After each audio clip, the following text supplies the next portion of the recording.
నమస్తే friends. Present day by day భూమి మీద అడవుల శాతం తగ్గుతుంది.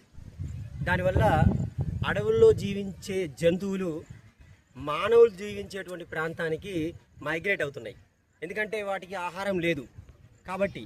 అయితే ఎక్కడైతే కొంచెం చెట్లు ఉంటాయో దానికి ఆహారం దొరుకుతుందో అక్కడ ఎక్కువగా అటాక్ చేస్తున్నాయి. అవి మనం ఇవ్వకపోతే బలవంతంగా కూడా గుంజుకుంటున్నాయి అటాక్ చేసి. అలాంటి పరిస్థితే మా మోడల్ స్కూల్లో ఎదురు కావడం జరుగుతుంది గత కొంతకాలంగా.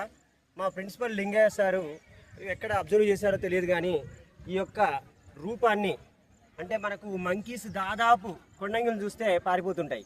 అయితే వేరే డబ్బున్న వాళ్ళు కొండంగిని కొనుక్కొచ్చి ఇంట్లో అది వాళ్ళు పెంచుతున్నారు మంకీస్ రాకుండా. కానీ ఇక్కడ స్కూల్ అట్మాస్ఫియర్లో అదంతా కొంచెం ఇంపాసిబుల్ కాబట్టి దీన్ని మా సారు ఆన్లైన్లో బుక్ చేసి మా బాబుకి ఇలా వేయడం జరిగింది. దీనివల్ల ఇక్కడ ఉన్నటువంటి కోతులు రోజులు దాదాపు ఇక్కడ కనీసం ఒక 60-70 కోతులు రావడం జరిగేదన్నమాట.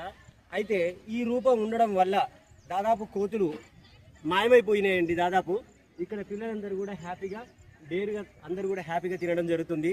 ఇంకా ఇలాంటి పరిస్థితి ఎవరికైనా ఉంటే ఇలాంటి ఆన్లైన్లో దొరకవచ్చు. దాదాపు మా సార్ దాదాపు ఆన్లైన్లో తెచ్చుంటారు. మీరు కూడా తీసుకొని ఈ కోతుల బెడదల నుంచి కాపాడుకోవాలని కోరుకుంటూ నమస్కారం.